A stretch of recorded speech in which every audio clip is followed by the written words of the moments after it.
parce qu'aussi, rapidement, une fois qu'on commence quelque chose, il faut se spécialiser. Typiquement, on prend, pour venir quelqu'un qui commence, on va commander stagiaire, junior, manager et autres, dans du product owner. Et après, trouver et se dire, OK, je suis product owner d'un truc, et se dire, je veux faire event manager, good luck. Ou même, et ça, c'est encore pire, parce que là, je te parle de trucs, de job qui est un peu plus vaste. Mais même ça, sur des secteurs d'industrie. Quelqu'un qui a travaillé 10 ans dans l'horlogerie, il se dit, bon, j'en ai un peu marre de mon horlogerie, je vais aller dans du FMCG, donc consumer good, la food et tout ça.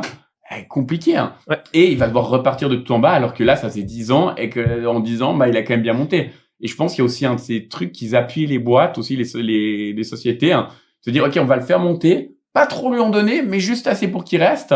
Et une fois qu'il sera là-haut, en fait, il sera déjà manager, et ça fera 10 ans qu'il est là-dedans.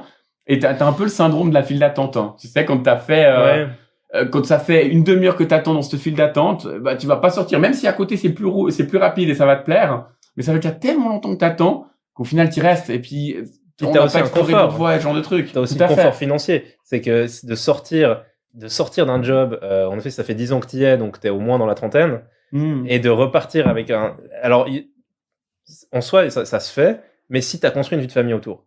Ouais. Si t'as pris ne serait-ce qu'un aussi un engagement sur une hypothèque, Tout à on est bloqué dans un truc.